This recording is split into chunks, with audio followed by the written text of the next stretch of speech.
What's up, TLF family? Today I was thinking a lot about some of the common things that I hear from people, both in our TLF community, but also within my friend group, within my family. And the common thing I keep hearing is that, oh, when I was 18 years old, or when I was 19, or when I was in my teenage years, I felt like this, I looked like this, my weight was this. And that's when I felt the best. Right? Everything was great for me. People looked at me a certain way, said I had a great body. I was able to do all these things that I can't do now. I could jump and play basketball, play sports, and then wake up the next day and do it again without even worrying about having to do any sort of prep work, or having to do any sort of mobility work, or any of those things. Because now, you know, at this point in time, where you are with your age and how your lifestyle has changed, you're not anywhere near as conducive towards being able to do that you used to do back in the day, purely because you're not 18 anymore, right? When you were 18, certain things were primed for you. Your hormones were raging, and they're raging at such a level where you were able to recover. Namely testosterone, namely growth hormone, all these hormones that support your body in building muscle, keeping your bones healthy, were raging at the time. So that's one thing you have going for you, is your pure physiology. Number two, just pure age. The amount of time you have spent just beating away at your joints at that point in time is nowhere near as bad as where you are now, from 18 to 30, from 18 to 40, 18 to 50 years old. It's a lot more time spent kind of like wearing away your joints, right? So that's number two. Pure age has an impact on your body. Number three, your lifestyle's probably changed since you were 18. I mean, when we were that young, we were probably hanging out with our friends, going out, walking, just being mobile, and just having a good time, like playing sports and just being active all the time. Versus now, we probably have more sedentary lifestyles, right? We go to a job, we have to sit at a computer all day. And hopefully, y'all aren't sitting at a computer all day, but if you do, that's the nature of your job. You're sitting, you're having to type all day. You're in one position. And what does one position do to your body? It makes you stuck in that position. Whether you are sitting, whether you are standing, you're going into a position which ties you down here, ties you down with your hips rotating inward, ties you down with your butt twerking back. And just imagine what that's doing on your spine. It's tearing you up, okay? And the statistic I read recently is every inch you move away from your spine, like from spinal alignment, right? You load your spine about 10 to 20 pounds. Your vertebrae are loading 10 to 20 pounds every time you move out of alignment. So it doesn't mean that going that direction is bad necessarily, but you have to be able to train both this and this equally in order for your body to be supported.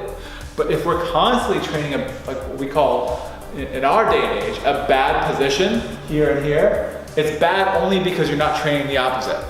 Okay, so if you're not training the opposite, you can surely bet yourself that you're gonna be weaker, you're gonna have problems down the line, and it's gonna be harder to work out, it's gonna be harder to get the results you desire because you can't push at the same intensity you used to.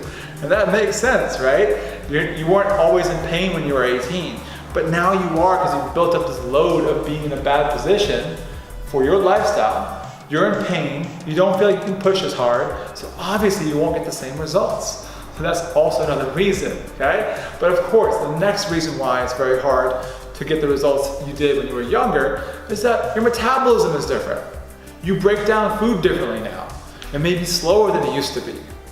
You may have built up intolerances. You may have some inflammation or a chronic autoimmune condition you're not even aware of. And those are the things you have to tackle first. Tackling those baseline things will be key to your success when you get older. So stop worrying about when you're 18. And also, last but not least, your weight doesn't matter anymore, right? So when you were like, oh man, I used to be 110 pounds, and you come to us saying, I want to get back to 110 pounds. And to us, it's like, why? What does 110 pounds have to do with you feeling your best? Zero. Because 110 pounds could be what? 110 pounds of what? It could be 110 pounds of muscle. It could be 110 pounds of fat and muscle. Or what do you want to be? Or are you losing a bunch of weight from just water and bone mass and muscle mass? Or are you actually losing weight from fat mass? You don't know, it does not matter. So you might as well spend your time. And your time is best well spent building muscle and burning fat, spending time strength training. Because a woman at 130 pounds who's overweight, when I say overweight, I mean over fat. And then a woman that is lean and conditioned, who has more muscle mass and is toned, which is the same thing, muscle mass and tone are the same thing, can be the same weight at 130 pounds, but look entirely different, feel entirely different. So weight is insignificant. I say it again, insignificant. Get that through your head, okay? Once you understand that concept, you stop worrying about weight and start focusing on the stuff that matters. And the stuff that matters is fix your metabolism. Start eating foods that your body can handle for your body type. Start fixing your mobility patterns. Fix your aches and pains. Fix your posture. Take care of your stress. Take care of your emotions. Because you're not 18 anymore. You never will be. You are where you are right now. Okay? Acknowledge where you are. Meet yourself there. Start taking care of yourself as if you are the age you are at. And that requires doing the work. Right? Doing the work outside the gym. Focusing when you are in the gym. Not just trying to yank weights around. Because again, you can't just handle what you did when you were younger. You have to focus on where you are now. So be where you are, guys. Focus in the moment. Do the things that are going to get you there for the long term. Okay? Focus on all the small skill sets now that take you to the rest of your life. And that's what's going to make you successful. Peace.